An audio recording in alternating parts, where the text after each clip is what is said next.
اليوم ان شاء الله غنشارك معكم جوج وصفات من اروع ما يكون بالنسبه للناس اللي كيعانيوا من مشكل الزكام، العطس، كذلك الم في الراس، الحمى الشديده، والناس اللي عندهم مشكل فقد حاسه الشم او حاسه التذوق او اللي عندهم ضيق في التنفس. ها جوج وصفات بحال رحمه الوالدين كيف ما كنقولوا. ان شاء الله ما غيبقى عندكم حتى شي حاجه من هذه المشاكل هادو نهائيا، نساء ورجال واطفال كذلك، وبمكونات اقتصاديه وطبيعيه 100% بدون ادويه كيماويه، بدون اضرار وبدون مشاكل ان شاء الله. داكشي علاش هاد الوصفه هذه بلغوا بها اي مريض ان شاء الله، ولكم الاجر كذلك لاي واحد شاف هاد الوصفه هذه وكان مريض وتعالج بها ان شاء الله، لكم الاجر باذن الله. صحاباتي كبيداتي الفنات ديالي كيف دايرين؟ بخير لاباس عليكم؟ نتمنى ان شاء الله تكونوا في افضل حال وانتم كتشاهدوا الوصفه ديالنا اليوم. بالنسبه للناس الاول مره غتشوف قناتي ما تنساوش تابوناو عبر الضغط على زر سبسكرايب او الاشتراك اللي كاين هنا بالاحمر، وفعلوا هذاك الجرس باش ان شاء الله يوصلكم دائما الجديد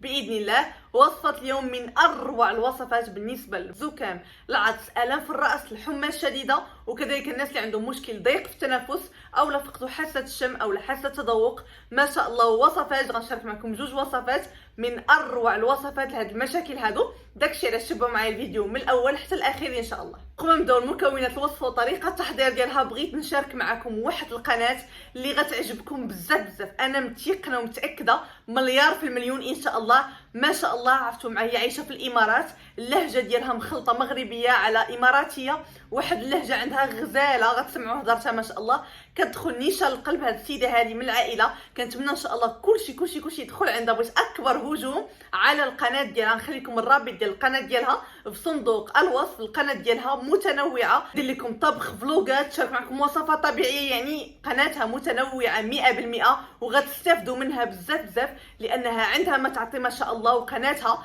كتستاهل الدعم والتشجيع. ماشي غير اي قناه وصافي جيت هضرت عليها، لا، قناه كتستاهل صراحه التشجيعات ديالكم والدعم ديالكم. بغيت كلشي يدخل يتابونا معها وتخليو لها في اخر فيديو لي كومونتير تقول جينا عندكم من طرف شيماء مالو، اكيد اللايكات ديالكم باش تشجعوها ان شاء الله وتزيد تعطيكم اكثر واكثر باذن الله. اسم القناه ديالها مطبخ سيف في الامارات، ما شاء الله عليها. تشارك معكم طبخ مغربي، هي طباخه ماهره ما شاء الله. انتم غتشوفوا كلشي، غنخلي لكم الرفيسه اللي حضرتها بالتريد ما شاء الله هماويه كيف ما كنقولوا. اللي بغى يتعلم الطبخ يدخل عندها، غتلقاو وصفات ما شاء الله داكشي غزال، فلوغات. اللي غيدخل القناه ديالها غتعجبو بزاف، وانا متاكده ما يبقاش يخرج من عندها نهائيا ان شاء الله. غتلقاو الرابط ديالها غنخليه لكم في صندوق الوصف وكذلك في تعليق مثبت.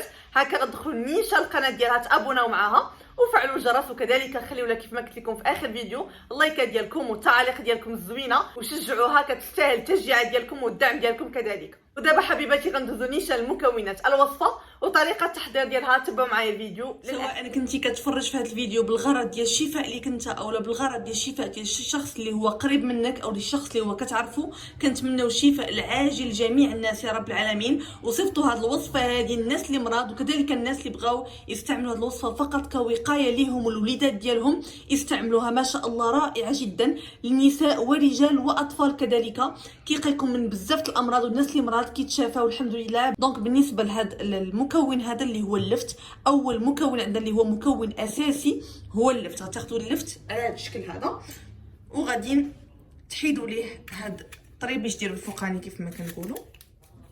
فوالا، حاولوا تحيدوا حتى هذه فوالا بهذا الشكل هذا، وغادي نحاولوا اننا نخويوه من الداخل. يعني نحاولوا اننا غادي نحفروا هذا اللفت هذا وغناخذوا هذا المحتوى ديالو للداخل، غادي نستعملوا به ان شاء الله الوصفه الثانيه. يعني غنستعمل معكم في هذا الفيديو جوج وصفات باذن الله. داكشي علاش كنقول لكم تبعوا معايا الفيديو للاخير باش هكا تشوفوا الوصفات بجوج بهم ان شاء الله وتستعملوهم. وبالنسبه لللفت رائع جدا، عندهم مشاكل في الجهاز التنفسي، والناس اللي عندهم المناعه قليله ما شاء الله كيرفع المناعه بواحد الطريقه اللي هي عجيبه جدا. وقراو عليه ما شاء الله غتشوفوا الفوائد جدا رائعه.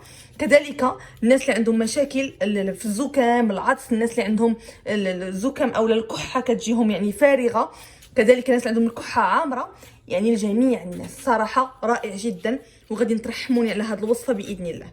صافي انا غادي نحاول نخوي مزيان هذا اللفت ديالي من الداخل. وتجيبوا كذلك شي اناء ولا شي طبيصير فاش غادي ندير هذا المحتوى ديال هذا اللفت. فوالا، تبقاو معايا غير بشويه وانتم كتقطعوا حاولوا انكم ما تقيسوش الجوانب ديال اللفت، لاننا غادي نحتاجوه يبقى كيف ما هو، يعني الشكل ديال اللفت تبقى كيف ما هي، فقط نفرغوها بعد ما خويت اللفت ديالي. شفتوا معايا ها نتوما راني حيدت كاع داك المحتوى ديالو لداخل. هذه غنخليوها الوصفه الثانيه. بالنسبه للوصفه الاولى غنستعملوا اللفت بحال هكا، وغادي نضيف ليه المكون الثاني اللي هو الثوم الاحمر. استعملوا هذا الاحمر بالذات لانه ما شاء الله كيعالج جميع الامراض التنفسيه. الناس اللي عندهم مشكل فقدوا حاسه الشم او حاسه التذوق ما شاء الله ممتاز جدا، كيسرح لنا المسالك التنفسيه، الزكام، العطس والمناعه كذلك. راكم عارفين الثوم بالنسبه للمناعه كيقوي المناعه بواحد الطريقه اللي هي عجيبه، ولكن ضروري تستعملوا هذا الثوم هذا الاحمر وماشي داك الاصفر، لان هذا الاحمر هو اللي فيه الفائده الاكبر. غتحيدوا لي اكيد القشور ديالو وتاخذوا فقط حبه واحده من الثوم. لا بد من هذا المكون، ما تقدوش تستغنوا عليه لانه كيكمل هذه الوصفه هذه وكيعطينا نتائج اللي هي افضل واسرع باذن الله. دونك نحاول نقسموا هاد الثوم هذه على 3 قطع اللي هي متساويه. فوالا غادي نوضع الثوم ديالي لداخل هنا في اللفت كيف ما كتشوفوا، وغادي نضيف ليه كذلك المكون الثالث اللي هو السكر خشن او السكر حبيبات. هاد السكر هذا هو باش غنحضروا ان شاء الله هاد السيرو ديال اللفت، لان هاد الوصفه هذه عباره عن سيرو ديال اللفت والثوم. باش غنحضروها غنحتاجوا السكر خشن، وممكن تستعملوا العسل. انا هنا غير باش نبسط معكم المكونات وباش تكون في متناول الجميع، واي واحد ينوض ويجربها دابا، يعني بمكونات اقتصاديه وطبيعيه ووصفه تقليديه معروفه ما شاء الله بالنسبه للناس اللي كيعانيوا من هاد المشاكل ومن هاد الاعراض ديال هاد المرض هذا. باش غنحضروا السيرو غنغطيو به الثوم، ضروري ديروا الثوم لتحت ما ديروش الفوق، وعاد ديروا السكر من الفوق بحال هكا صافي. من بعد ما عمرت اللفت ديال تقريبا 2 معالق من السكر حبيبات او السكر خشن، غادي نترجعوا هاد الغطاء ديال هاد اللفت بحال هكا، خليوها ليله كامله قبل الاستعمال ديالها حتى كيطلق مزيان داك السيرو مع الثوم كذلك مع هاد الفوائد ديال اللفت. يعني كيولي عندنا واحد السيرو طبيعي ما شاء الله ورائع جدا. وغادي ندوزو ان شاء الله باش غنحضروا الوصفه الثانيه اللي هي رائعه وممتازه كذلك بحال الوصفه الاولى. اول مكون غنحتاجو فيها اللي هو القرنفل او المسمار الغني عن التعريف. هذا المكون الاكثر من رائع في رفع المناعه وتقويه المناعه، علاج مشاكل الزكام والعطس وكذلك مشاكل في الرئه او الجهاز التنفسي بصفه عامه. الناس اللي عندهم مشاكل في الجهاز التنفسي هذا راه من اروع ما يكون.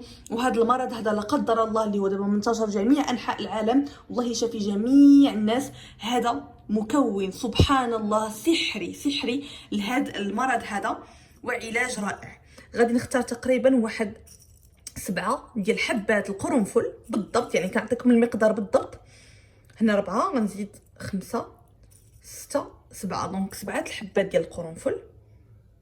كنحاول انني نشرح لكم كل شيء حرف بحرف باش هكا ما نبخلش عليكم في المعلومه. وراه ضروري من الوصفات الطبيعيه كيبغيو الشرح مزيان باش هكا اي واحد جرب الوصفه يترحم ليا الوالدين عليها. انا داكشي علاش كندير لكم الفيديو كيكون طويل شويه، ولكن كنشرح لكم كل شيء مكون بمكون. دونك غادي نحتاج ثاني مكون اللي هو الحامض او الليمون. الا عندكم الاخضر الليمون الاخضر استعملوا، الا عندكم هذا الاصفر استعملوا، ما كاينش مشكل نهائيا. غادي نعصر تقريبا جات واحد نصف حامضه.